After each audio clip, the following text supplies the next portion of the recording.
Halo guys, kembali lagi di Rika Official. Jangan lupa like, comment, and subscribe ya. Tak terasa hari pertemuan Fenita dengan Troy akan terjadi hari ini. Fenita hampir saja melupakannya. Untung saja pemuda itu menelponnya dan mengingatkannya akan janji mereka. Baik, aku akan segera sampai di Hotel Harrison. Fenita membalas pesan dari Troy. Untung saja belum naik bus, kalau sudah pasti akan kacau. Dengan langkah lemahnya, Fenita memutar balik tujuannya. Untung saja jarak antara restoran tempatnya bekerja dengan Hotel Harrison tidak terlalu jauh. Cukup 10 menit berjalan kaki. Sesampainya di depan pintu utama hotel, Fenita menghentikan langkahnya. Dengan ragu dia menatap hotel megah itu. Hotel termegah dan termewah yang ada di kota.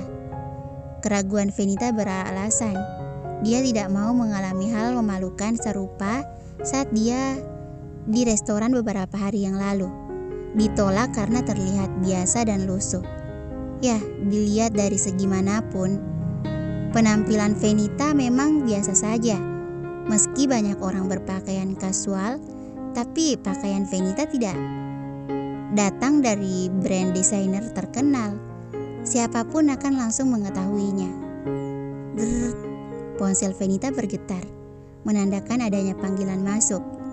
Tuhan sombong, begitulah nama si pemanggil. Halo, masih lama? Enggak, kenapa? Aku ada urusan mendadak, mungkin cuma sebentar, jadi bisa kamu tunggu. Aku akan suruh orang buat jemput. Perkataan Troy terdengar seperti angin segar bagi Fenita. Kalau ada orang yang menjemputnya, tentu dia tidak akan mendapat kesulitan dan penolakan saat memasuki hotel. Sebuah kebetulan yang sangat tepat. Oke, aku di ujung gang sebelum ke hotel. Jawab Fenita berusaha tetap tenang. Ada Mr. Khan yang akan menunggu kamu di lobi. Dia yang akan memandu kamu ke tempat janjian. Oke. Lalu sambungan telepon terputus. Fenita berjalan dengan santai menuju hotel. Kali ini pikirannya sedikit tenang. Tapi dia masih saja memikirkan apa kiranya hal penting yang akan dia bicarakan dengan Troy. Dia yakin ini bukan hanya sekedar membahas masalah nominal uang seperti celetukan Fenita kemarin saat pertemuan pertama mereka. Di lobi hotel, seorang lelaki dengan setelan jas mahal telah menunggu kedatangan Fenita. Begitu dia pergi menuju resepsionis dan menyebutkan namanya, Mr. Khan yang dimaksud oleh Troy datang menghampiri dirinya. Miss Fenita? Tanya Mr. Khan sopan. Iya, saya Fenita.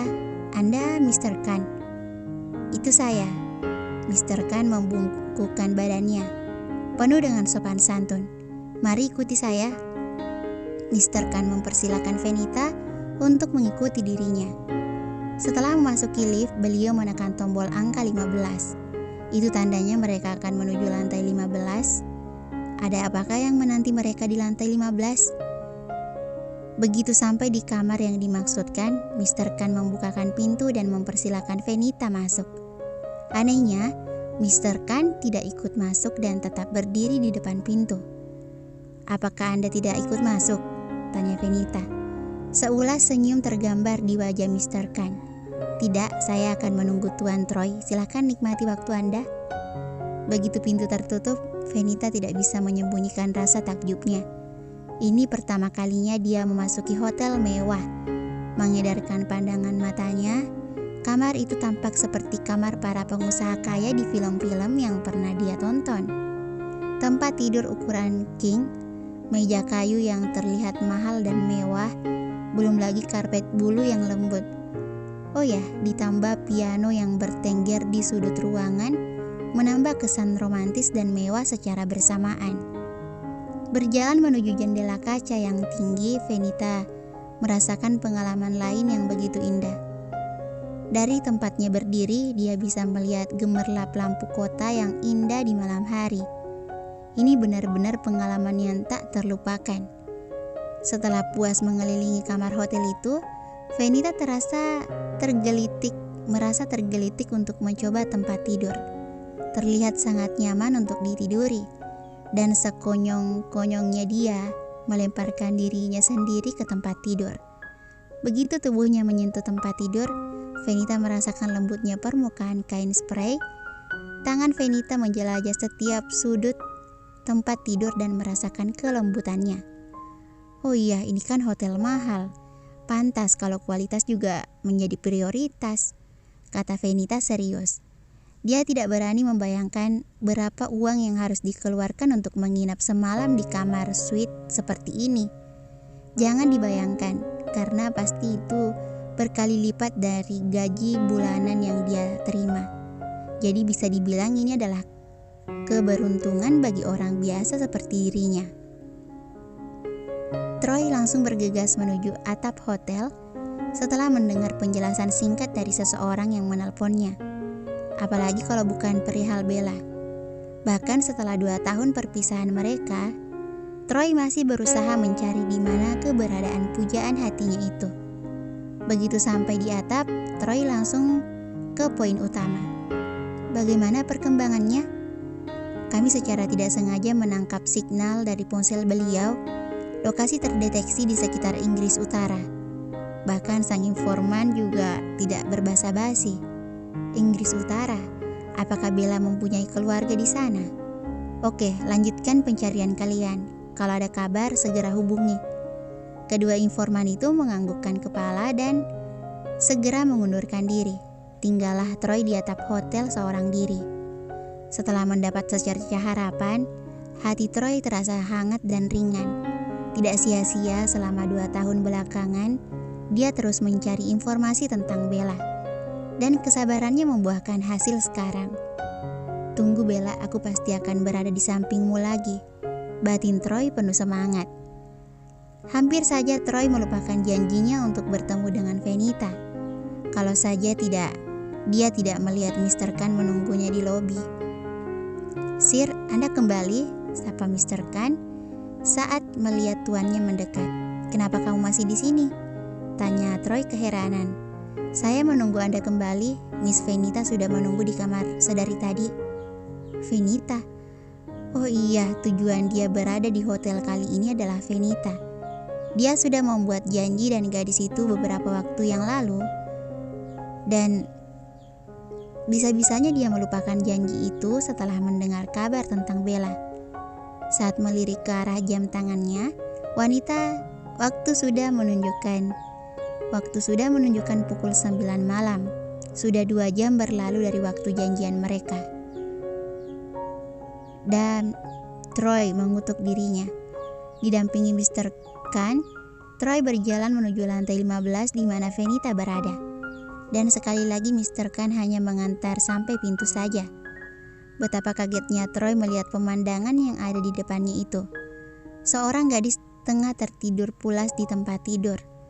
Melihat wajah yang tenang dalam tidurnya itu, Troy tidak sampai hati untuk membangunkannya.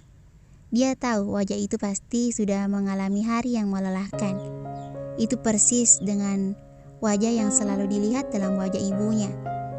Ia menjadi single mother tentu bukan hal yang mudah bagi sang ibu. Waktu yang harusnya dicurahkan untuk putra tersayangnya harus terbagi dengan bekerja. Wajah lelah ibunya selalu terlihat ketika begitu beliau tertidur, dan itu selalu membayangi pikiran Troy. Berapa lama waktu berlalu? 1 jam? 2 jam?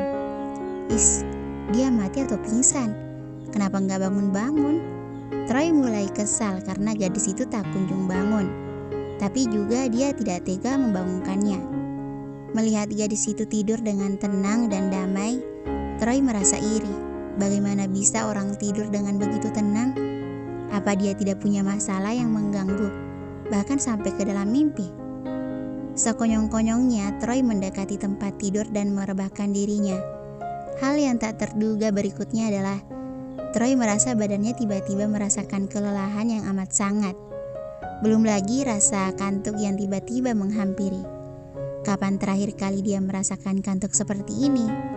Bahkan dia belum meminum obat insomnianya malam ini. Oh, mungkin karena dia pada akhirnya bisa sedikit tenang setelah mendengar kabar tentang keberadaan pujaan hatinya. Ditambah lagi jarak antara dirinya dan Bella hanyalah 4 jam penerbangan. Sekali lagi hatinya merasa berbunga-bunga hanya karena memikirkan bagaimana dia akan segera bertemu kembali dengan kekasihnya. Membuat Troy merasa tubuhnya bisa merasa tenang dan akhirnya terlelap dalam tidurnya. Hanya dalam hitungan menit, keduanya tertidur tanpa ada gangguan. Bersambung, thank you for watching.